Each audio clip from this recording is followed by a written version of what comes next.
mills and strengthened the agricultural base of the Pacific coast. From the Japanese Americans of the 442nd Combat Team who defended our freedom and liberty during World War II, to the Filipino Americans who helped lead the historic Delano Grape Strike, resulting in more fair pay and basic workplace protections for agricultural workers. And then fast forward to today, the leaders here and across our nation who continue to make history every day. This month and every month, we honor and celebrate the heroes upon whose broad shoulders we all stand. And as many of you may know, my mother arrived in the United States from India when she was 19 years old, by herself, never having been to America. My mother had two goals in her life: to raise her two daughters, my sister Maya and me, and to end breast cancer. She was a breast cancer researcher. My mother never asked anyone's permission to pursue her dreams.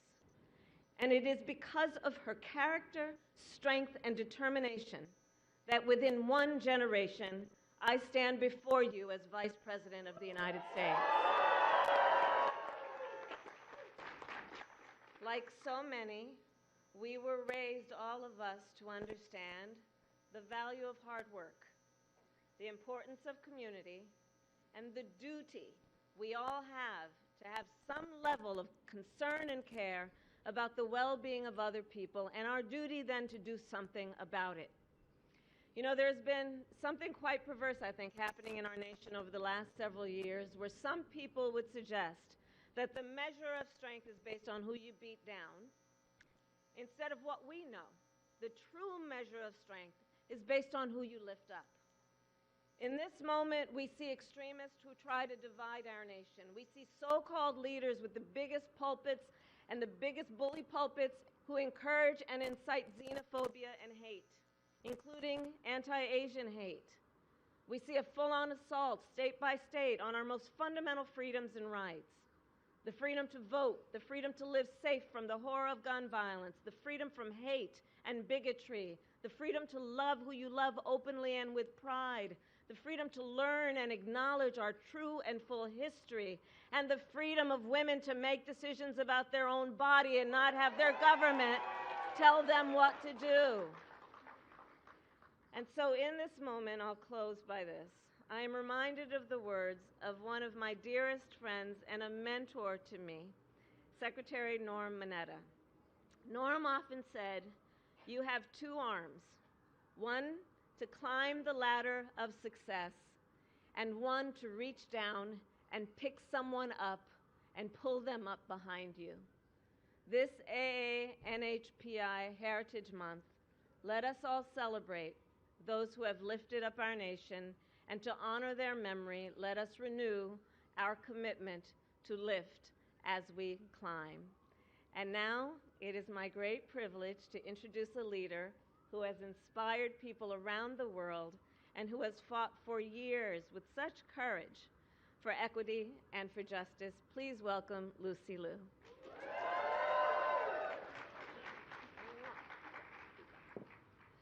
Good afternoon.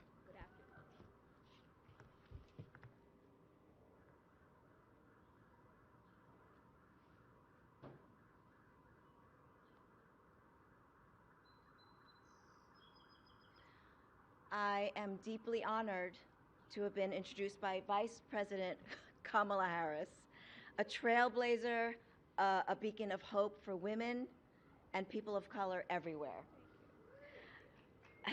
Yes, let's give it up for her. Her historic election as the first female Black and Asian American Vice President of the United States is a testament to the limitless possibilities of the American dream. Thank you for your leadership and your inspiration. I was born and raised in New York with parents who both immigrated from China. And while we commemorate AANHPI Heritage Month here today, our household proudly celebrates it every month. My son Rockwell possesses a deep awareness of our roots. exuding a profound confidence in his identity. Now, this is truly remarkable to me, especially considering the contrast to my childhood, where I felt I had to keep things secretive and distance myself from my heritage in order to have a stronger sense of belonging. Now, as we gather to honor this heritage and in the Rose Garden at the White House, I am struck by the irony that once inhibited my own path towards fearlessness. Our journey as Asian Americans is deeply rooted in history, marked by resilience, perseverance, and the relentless pursuit of justice. From the struggles of our ancestors who first set foot on American soil to the generations that followed, we have contributed to the rich tapestry of this nation, shaping its history and its future. Throughout history, we have faced formidable challenges in asserting our rights, including the right to vote and be counted. When Chinese immigrants arrived during the California Gold Rush, we battled against discrimination and practices like the Chinese Exclusion Act of 1882, aimed at disenfranchising us. Despite these obstacles, Asian Americans have persisted in their fight for equality and representation. In 1943, there was a significant victory when this Exclusion Act was repealed. Subsequent decades saw the gradual dismantling of discriminatory policies. Today, as we confront the ongoing challenges of voter suppression and intolerance, we remain steadfast in our commitment to democracy, inspired by the sacrifices of those who came before us and fueled by the hope of a brighter future. It is against this backdrop of struggle and progress that I have the privilege of introducing a leader who embodies the values of equality, unity, and progress. A president who is a devoted husband, father, and grandfather, and believes, like we do, in the bond of family and the pride of our immigrant heritage. Mr. President, all of us here, including my son Rockwell, stand united with you, with open hearts and minds, to continue this journey of collaboration to celebrate AANHPI excellence.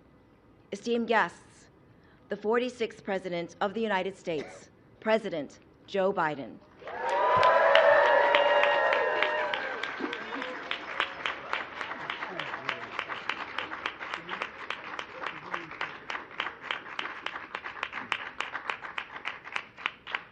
My name's Joe Biden. I work for Kamala Harris. I asked her to be my vice president because I knew I needed somebody smarter than me. Folks, happy Asian American, Native Hawaiian, Pacific Islander Heritage Month. Here in the White House. And thank you, Lucy, for that introduction and all you do for the community on and off the screen. Kamala, our historic vice president who represents the community with such great pride. And Doug, I know you're here somewhere, but wherever you are, Doug, he's back there. Okay, anyway, our first, second gentleman, he's here along with so many of our friends. Maisie and Tammy, two leaders in the United States Senate. There you are. And Chair of the Congressional Asian Pacific American Caucus, Representative Judy Chu. There you are, Judy. And other members who represent the community in growing numbers in each election.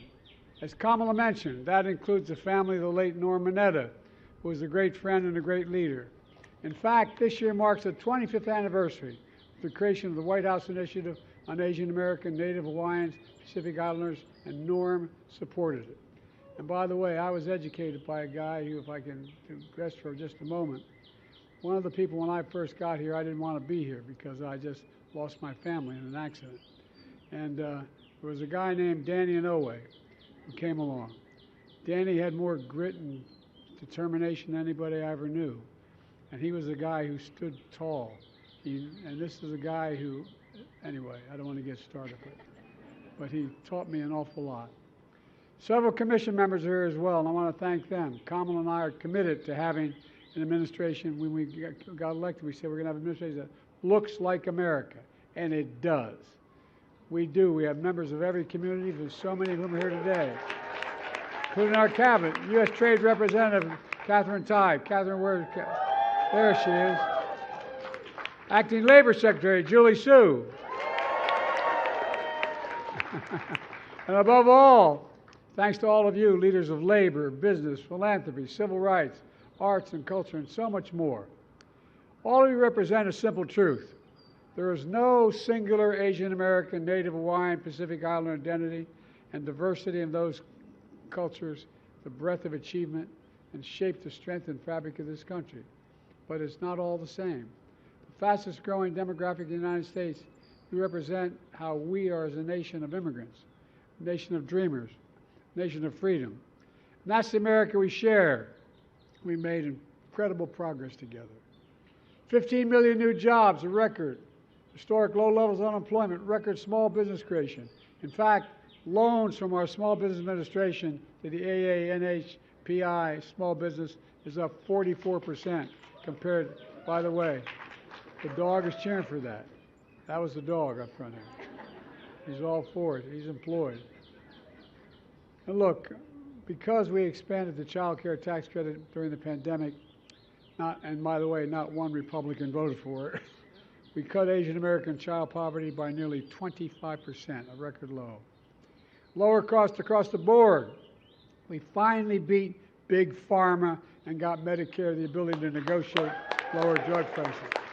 For example, we capped insulin at $35 a month, down from $400. It only cost them $10 to make it.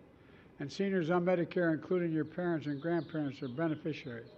Not only save lives, but interesting fact, around my Republican friends, it saved the budget $160 billion. $160 billion. Because Medicare no longer has to pay those exorbitant fees and prices.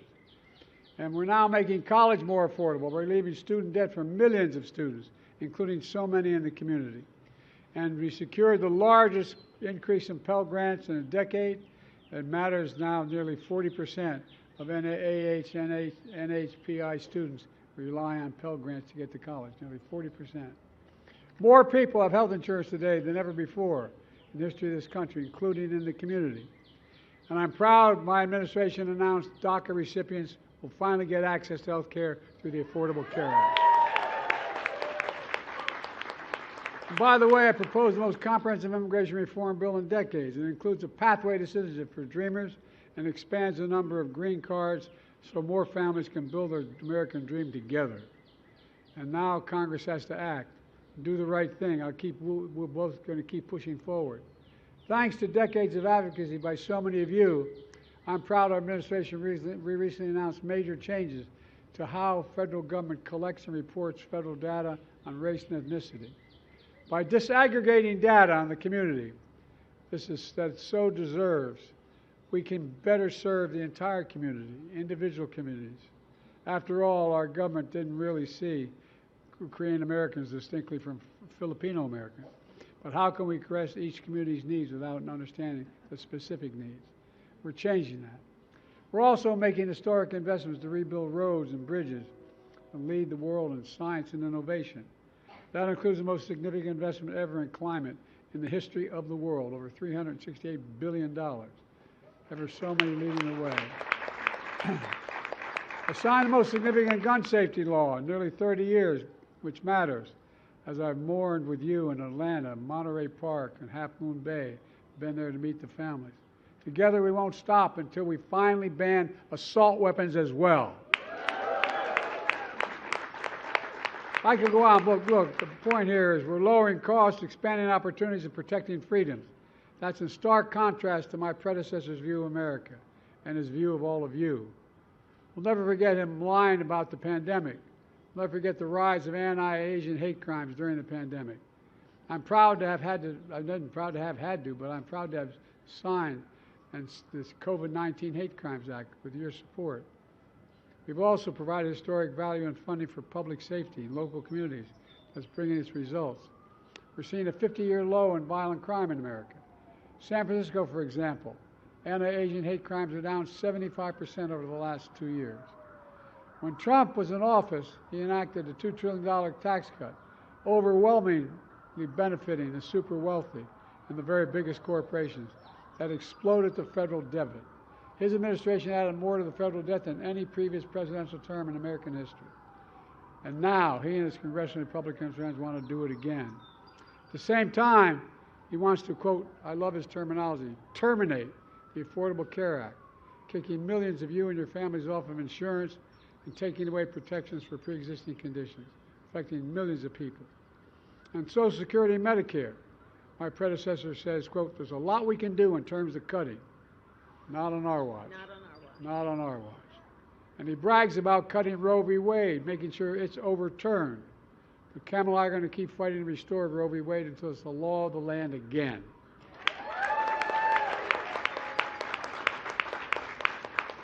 While we fight for comprehensive immigration reform, he calls immigrants rapists and murderers. He says they are not people. They are not people. He says immigrants are, quote, poisoning the blood of our country. Folks, my predecessor wants a country just for some of us. We want a country for all of us. Let me close with this. 2 years ago, I signed a landmark law to pave the way for the creation of the National Museum of Asian American, Native Hawaiian, Pacific Islander History and Culture. It matters. There are those who want to erase history, but together you're making history. We're making history. What I see in all of you, including some incredibly special people here today. Born in the Philippines, she came to America to follow her dreams. She started working at a restaurant at an airport before working her way up to become one of the best chefs in the world. And now, the first woman, Asian American executive chef of the White House, Chef Chris. Come here.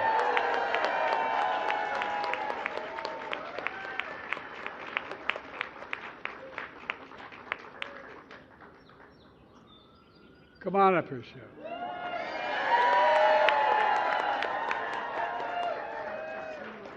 She is incredible. As a matter of fact, I was 20 pounds lighter when I came. Thank you. Thank you very much. Thank you. Love you. You deserve it. Love you too. Thank you. you. She's been here for over 2 decades, serving presidents of both parties. She prepared dinners for heads of state, celebrities, from everyone from Super Bowl champions to everyday heroes. And above all, she's a world-class culinary leader who leaves you with a sense of wonder about American forever as a forever nation of immigrants. Look, the story all of you represent in one form or another. Maybe your family's been here for generations, or you're here for you're the first one here. Maybe you never thought you'd be here at the White House, but you are here at the White House, the people's house, your house, your house. We see you. There's always been a competing set of values and visions in America. It's existed never as starkly as today. One held by my predecessor of revenge and retribution. The other of hope and opportunity that we all share. Honesty, decency, faith, fairness. That's the future we're building together. And it's because of you, and I mean it sincerely, it's because you have never been more optimistic about America's future in my entire career. We just have to remember who we are. We're the United States of America.